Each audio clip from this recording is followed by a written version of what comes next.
A new scenario has been unlocked. All cast review session has become available. All cast review session. What is that? Okay, before we go, I just want to kind of, what is that? All cast review session character jump. What is that?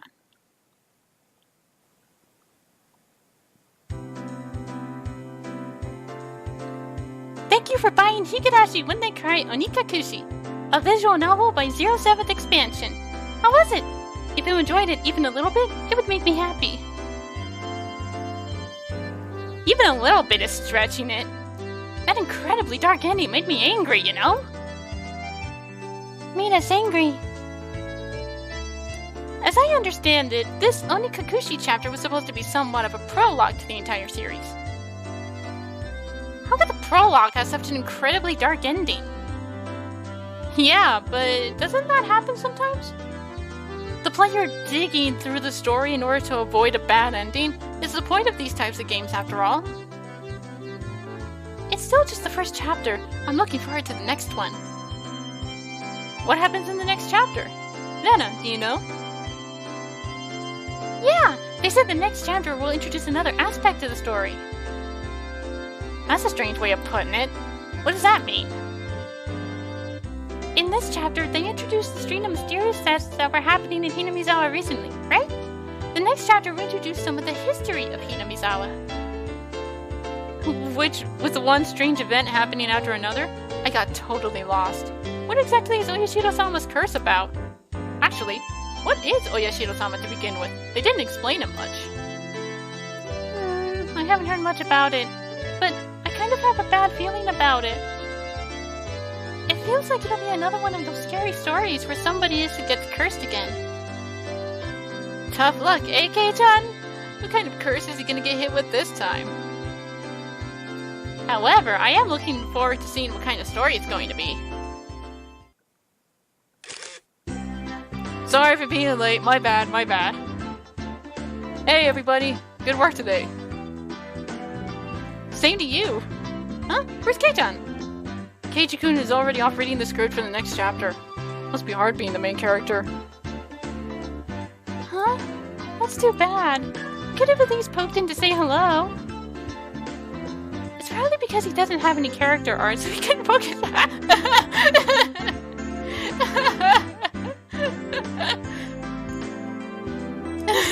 He doesn't have any character art, so he couldn't.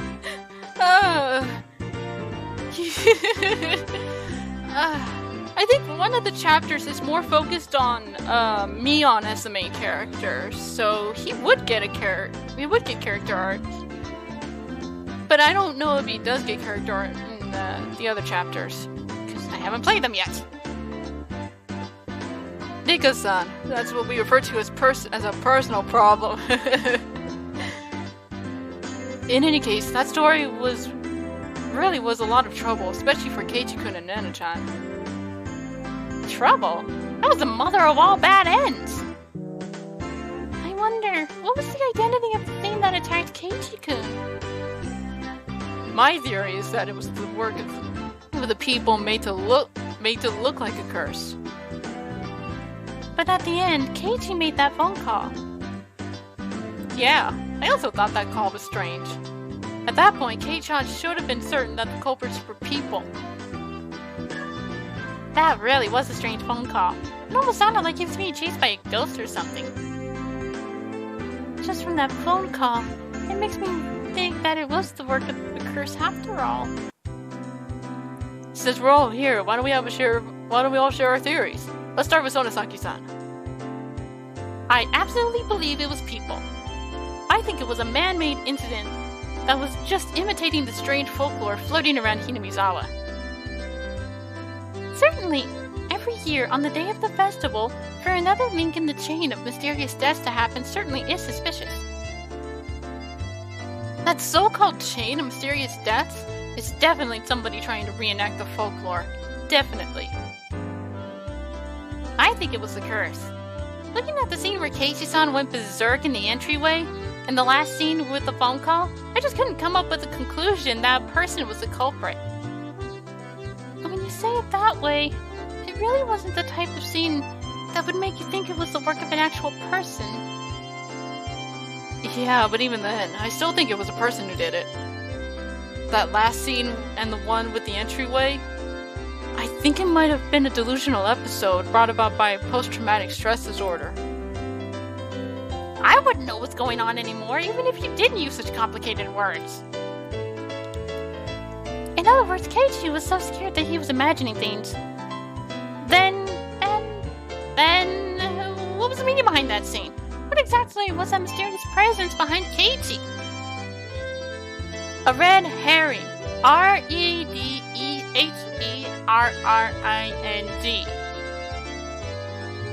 Michan, what do you mean by a red herring? Like old man Tomotachi said, that scene was the result of Keiichi having a stress-induced delusion from being mentally cornered. To expand on that a bit further, it was a ploy to make the player think it was a curse. That's why it was a red herring.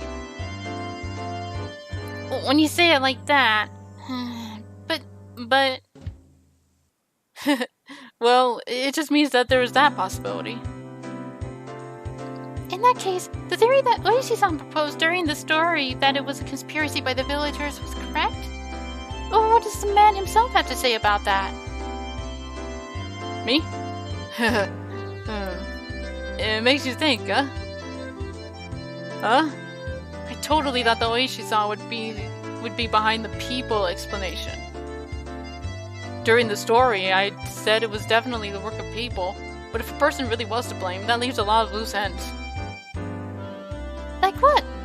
Let's hear what Detective Oishi-san's theory is. First of all, if a human is the culprit, then there has to be a motive. In other words, somebody has to gain something from it. So what you mean is, if this was the work of people, there would have to be something gained from causing the chain of mysterious deaths. Exactly. I felt that somebody could have benefited from the deaths of people related to the dam development, but the recent victims weren't related to that at all. First off, who benefits from killing Keiichi-kun? I see. If you say it like that, my case is kinda weak too. I mean, none of your money was stolen. There's no way it was human culprits.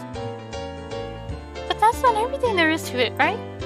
Like Michan just said, there might have been some sort of reason for them to reenact the folklore. Exactly.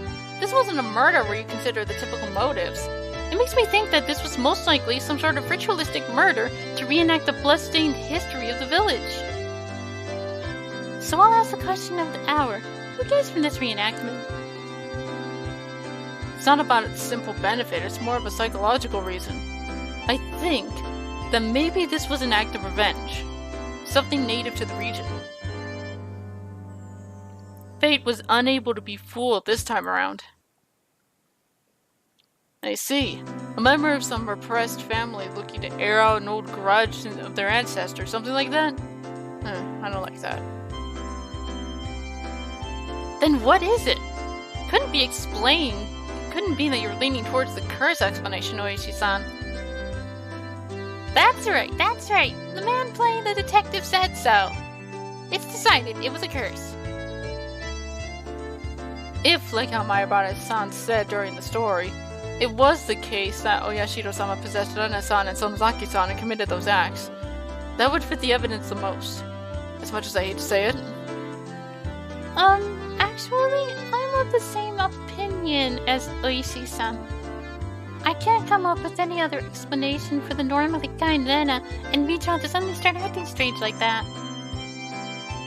About that, it may sound strange coming from the person herself, but I think that I, Mion, did it. I don't get what Mia's saying. I'd like an explanation. Oh, sorry. In other words, I think this may end up being a really cruel story.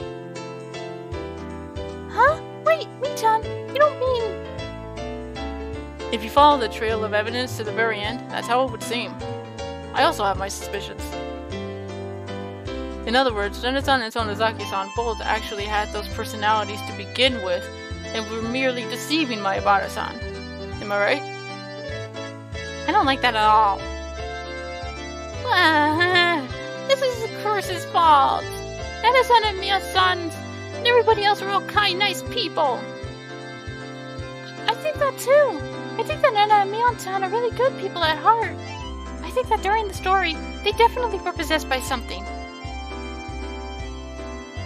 So, Nana also thinks it was the curse. Then let me ask everyone who thinks it was a curse. There has to be a reason for a curse, right? I don't think there would be something indiscriminately cursing everything. Can somebody explain that? A curse is a curse! Human logic won't get us anywhere. Satoko-chan, a personified deity is, in the end, nothing more than the creation of people. That's why their method of thinking is also as understandable to humans. Just take a look at the Greek pantheon. They cry, get angry, get jealous. Basically, they're just like humans. So what you're saying is that Oyashiro-sama is cursing people with some benefit in mind? That's an odd way of putting it, but basically, yes. That's why they say, far from Jupiter, far from his thunder. Yeah, you do have a point. Basically, it doesn't matter if it's Oyashiro-sama or humans, there has to be a reason. But, Rika, what if that reason isn't clear? I don't know. That's right. This is still just the prologue. There's still a lot of stuff that hasn't been revealed yet. Yeah. It's hard to come up with any more theories at this point. No, I won't be satisfied until this is all made clear. Mion-san seems rather particular about this as well. But we'll just make the best with what we know. Doesn't it feel interesting? Like the club a little bit? Yeah! If you put it that way, it does seem interesting. Well then, let's summarize. Let's see, I think it was a curse. Tomotaki-kun thinks it was people, right? Yeah, I'll go with it being people. I also agree with the people explanation. That's not to say I hate such fantastic things like curses. But in this particular case, the connection to a curse is a little weak. 2 for the people explanation then. Nana-san was on the curse side of things, right? Yep. Satoko-chan and I believe it was a curse. Right? Yeah! I think it was a curse. People who say that Nana-san and Mion-san were evil to begin with are more befitting of a curse. Well, I don't want to believe that my own personality was that twisted, but I have to be cool when I'm in club mode. If I base my choice on just emotion, I'll regret it, you know? Well now, it doesn't really matter which side you pick, does it? Huh? Rika-chan hasn't said anything yet. What do you think? I don't think that Oyashiro-sama is a bad god. Huh, that's an interesting opinion. I don't want to worship some bad god that just curses people. I'd like a generous god more than one that curses. That's right! Rika-chan is a shrine maiden! Yep, good opinion. Then what? If Rika-chan didn't believe that it was Oyashiro-sama, then do you think the perpetrators were human after all? We'll just go with that. Well now, that means the boys are split right down the middle. So half of us think it was a curse, and half of us think it was people. Nana-chan, just for reference, what did the test players who played the beta version think? Yeah, there were a lot more players who believed in the people explanation. See? See? Right there. Our veteran comrades are cool, collected, and very observant. But the beta version only finished partway through the story. That's right! Even the people who played the beta might change their minds if they got through to the very end. What should we do then? This means the opinions are still split. It's no fun if we don't settle this. We need there to be an odd number of judges, in other words. We need one more opinion. Ah, perfect timing then! Why don't we ask Keiichi-kun himself? Let's call him. The opinion of the victim himself is very valuable. Since that's decided, it's time for the phone.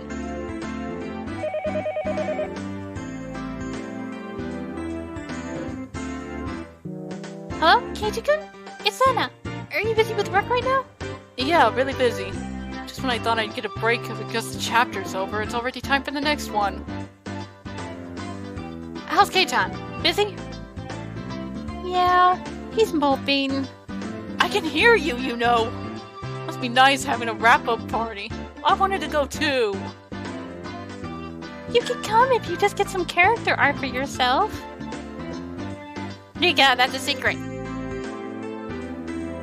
Sorry about that, Keiji-kun. Anyways, during the current chapter, Keiji-kun, didn't you die? We were just talking about who the culprit might be. Basically, we're deadlocked on whether it was people or Oyashiro-sama's curse that killed you.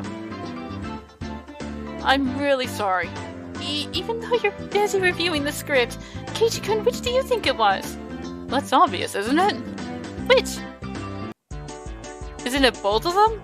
Targeted by suspicious people from the village and then cursed by some strange Oyashiro-sama on top of that? It's both humans and a curse. Everybody's just picking on me. So very, very pitiful. Next time I'll pat you on the head for you.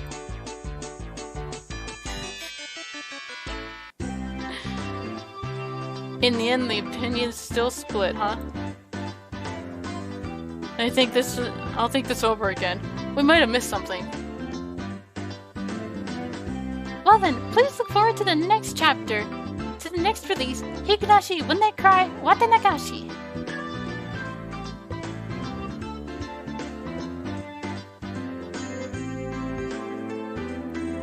That was interesting.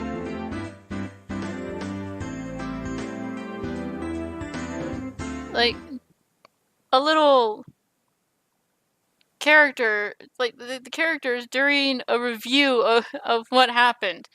So, that,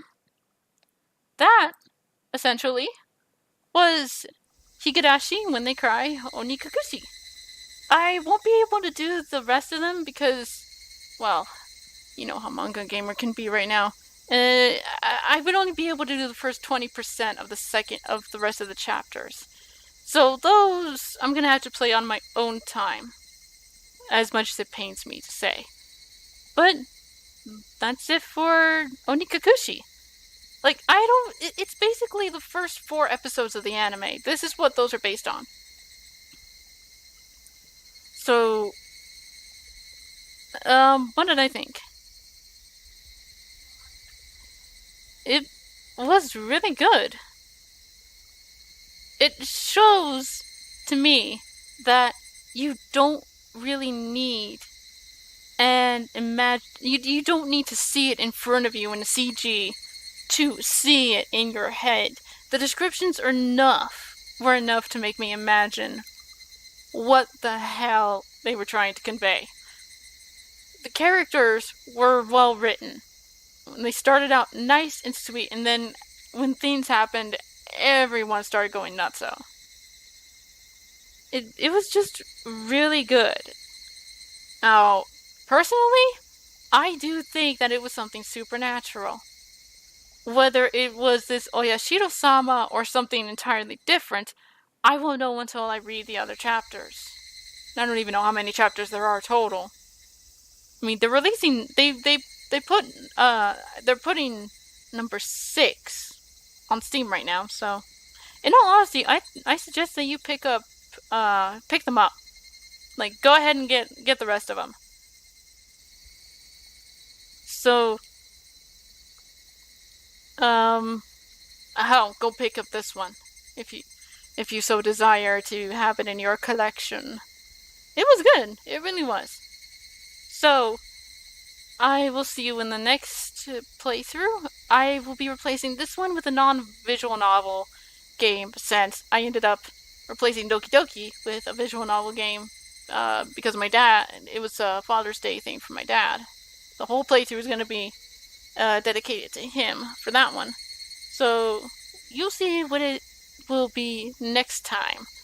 I'll probably end up putting the last video up on Saturday because, yeah, I don't want to really mess with the scheduling for the next playthrough. Until next time, this is the Gamer Girl signing off. Bye bye.